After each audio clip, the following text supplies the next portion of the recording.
어차피 저 깡패국가 미국이 휘두르는 칼날이기 때문에 어쩔 수 없어. 어쩔 수 없는 투자다 이렇게 보는 대신에 이득 있는 투자다 이렇게 봐야 되겠죠. 그럼 31일 이른 아침 한미 관세 협상 타결을 알린 도널드 트럼프 미국 대통령의 트루스 소셜 메시지에서 눈에 띈 내용에는 이재명 대통령의 선거 승리를 축하한 대목도 있다. 트럼프 대통령은 이날 한국의 관세를 15%로 하고 한국이 3,500억 달러 대미 투자를 하기로 합의했다고 자랑한 뒤 2주 안에 이재명 대통령과 정상회담을 할 것이고 새 대통령의 대선 승리를 축하한다고 특별히 언급했다. 전체적인 발표문의 맥락에서 상당히 두드러지는 부분이다. 그동안 한미 극우 세력에서 이 대통령 당선을 부정하는 음모론을 끊임없이 주장하고 있는 것과 떼놓고는 이해하기 어려운 내용이기도 하다. 지난 6월 3일 이재명 대통령이 당선된 뒤 미국 백악관은 논평에서 한국이 자유롭고 공정한 선거를 치렀고 한미 동맹은 철통 같다는 원칙적 입장에 더해 전 세계 민주주의 국가에 대한 중국의 간섭과 영향력 행사를 우려하고 반대한다는 내용을 덧붙였다. 트럼프 행정부의 지지 기반인 마가 세력에서 주장하는 중국의 선거 개입설이 투영된 부분으로 한국 내에서도 파장을 일으켰다. 이에 뒤이어 모스탄 미국 리버티대 교수, 프레드 플라이츠 미국 우선주의정책연구소 부소장, 고든창 등 마가 세력의 인물들이 한국 극우 세력들과 결탁해 계속 이재명 대통령의 당선을 부정하고 트럼프 대통령이 이 대통령을 인정하지 않을 것이라는 음모론을 확산시켜왔다. 트럼프 행정부 인사들이 브라질과 독일에 대해서도 극우 인사들을 지지하며 내정 간섭 발언을 계속한 것도 트럼프 행정부가 한국에 대해서도 비슷한 행보에 나설 것이라는 우려를 키웠다. 이런 상황에서 트럼프 대통령이 이 대통령의 당선을 축하하고 2주 안에 이 대통령과 첫 정상회담을 하겠다고 공식적으로 발표한 것은 극우 부정선거 음모론을 차단하는 데 적지 않은 의미가 있을 것으로 보인다. 김성배 인하대 특임 교수, 전 국정원 해외정보국장은 마가 세력의 주요 인물들이 한국 내 극우 세력과 연결된 채 부정선거 음모론을 계속 주장하고 심지어 한국 일부 보수 정치인들까지 여기에 동조하는 상황에서 트럼프 대통령이 직접 이 대통령 당선 축하와 정상회담을 명시적으로 언급한 것은 부정선거론 차단에 중요한 역할을 할 수 있다고 평가했다. 이 교수는 미국이 관세 협상이 타결되지 않으면 정상회담 날짜에 대해서도 유보적이었는데 정상회담 날짜를 2주 안으로 명시한 것도 의미가 적지 않다고 말했다. 일단은 뭐 핵심적으로 타결된 내용은 상호관세가 15%가 됐다는 거고 그다음에 그 대가로 미국이 25를 원래 부과했는데 15로 낮춰주는 대가로 한국 넌 뭘 내놔라 라고 한 그 대가가 일단은 3,500억 불 대미 투자 그다음에 LNG 뭐 에너지 1,000억 불 사라 이게 일단은 보시면 이게 이제 핵심인데 이제 이걸 자세히 뜯어봐야 우리가 조금 그래도 남는 협상을 했는지 조금 좀 불리한 협상이 됐는지 좀 볼 텐데요.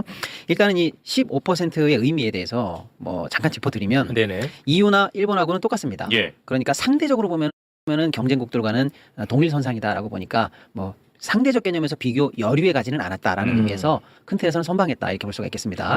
다만 우리가 아쉬운 거는 우리는 걔네들하고 다르죠. 출발선이 우리는 FTA 아니겠습니까? 그러니까 이제 그런 측면에서는 좀 아쉽습니다만은 한편으로 이제 바라봐야 되는 게 뭐냐면 그동안은 FTA 체제라는 하나의 체제 속에서 우리가 쭉 대미 관계를 했던 거예요. 단순히 뭐 어떤 뭐 자동차니 뭐 농산물이 이것뿐만 아니고요. 그 모든 무역 관계가 FTA 질서 안에서 구성이 돼 있었는데 오늘부터는 사실상 FTA 시대는 끝났다. 그러니까 트럼프가 말하는 상호관세주의 속에서 내가 만든 관세 체제 아에서 한미 관계, 한미 무역 관계가 완전히 재설정되는 쉽게 말하면 새로운 역사의 장으로 간다. 안 가본 새로운 길로 간다라는 의미에서 한 시대의 종언을 구했다. 이렇게 좀 보셔야 될 것 같아요. 큰 틀에서 틀이 바뀐다는 거죠.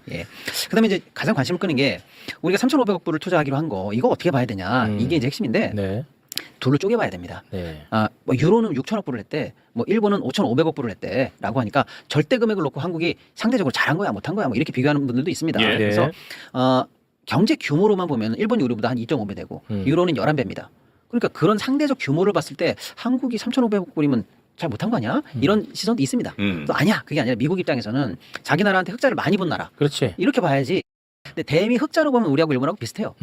그런 측면에서는 미국한테 장사는 잘해놓고 일본보다는 덜 뺏긴 이걸로 하니까 잘했다 이렇게 볼 여지도 있습니다만 네. 이제 구체적으로 들어가 보면 우리 입장에서는 3,500억 불을 둘로 쪼개봐야 된다는 거예요. 순전히 직접 투자라고 할 수 있는 영역은 2,000억 불이다라는 거예요. 우리 입장에서의 설명입니다. 네네. 그럼 나머지 1,500억 불은 뭐냐?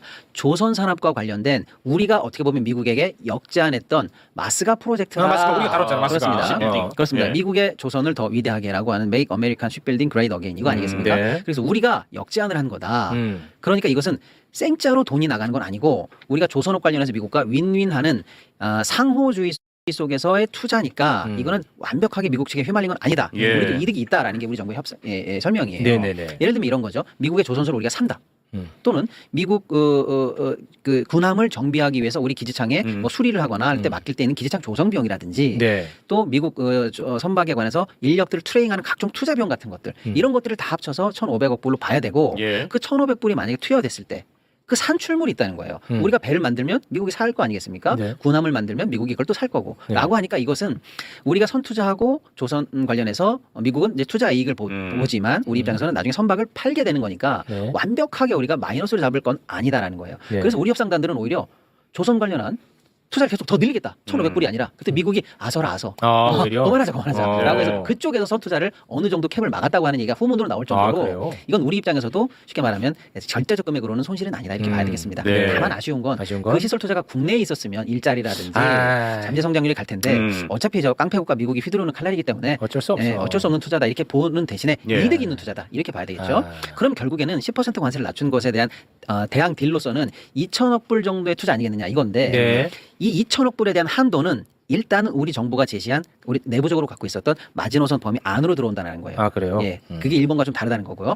또 하나는 그럼 이 2,000억 불은 그럼 어떻게 투자할 건가를 보면 네. 반도체, 2차 전지, 원자력 같은 어차피 우리가 미국 시장에 진출해야만 하는 기간 산업 안에서 투자될 것이다. 라는 게 이제 우리 정부의 설명입니다. 네. 또 이 투자 방식이 일본과는 다르다는 거예요. 일본은 물론 툴은 비슷합니다만은 일본은 사실은 어떻게 보면 최초로 이런 툴을 미국과 협정을 하면서 일본은 현재 인정하고 있지는 않습니다만 사실은 앉은 자리에서 조금 당한 측면이 있어요. 아하. 그래서 지금 나오는 보도에 따르면 미일 공동 투자 펀드라는 걸 만들고 그걸 하나의 법인격처럼 진짜 제대로 된 펀드를 만들고 거기에 일본이 돈을 넣고 네. 그걸 집행을 하고 네. 그 투자 이익에 대해서 미국 측이 90% 가져가는 방식 네. 이 방식이 현재는 유력한 것 같아요. 네. 근데 우리는 그렇게 일본이 타결됐던 선례를 빠른 시일 내에 연구를 많이 했습니다.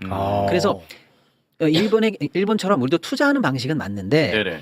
지금 일본 측에서 나오는 보도에 따르면 5,500억 불 중에서 최소한 2,100억 불 이상은 네. 투자 펀드의 에쿼티, 소위 말하는 지분 투자 방식으로 직접 돈이 들어가는 것 같아요. 현재 나온 보도입니다. 확언을 할 수 없습니다만. 근데 우리는 에쿼티가 많아봐야 5%밖에 안 된다라는 게 우리 정부의 현재 설명이에요. 네. 그럼 나머지는 뭐냐? 우리 기업이 예를 들어서 투자할 때 네. 보증 또는 론 이런 것들에 대한 최대한의 한도치다. 그러니까 마이너스 통장의 최대한을 열어놓고 그 안에서 어떻게 집행될지는 충분히 우리 입장에 달려 있고 예. 지분 투자는 5%에 불과하다는 게 정부의 설명이에요. 또 하나는 여기서 나오는 이득을 일본 같은 경우에는 그냥 미국이 가져간다라는 개념인데 네. 우리 정부의 설명은 우린 그거랑 다르다. 우리는 remain 개념이다라는 거예요.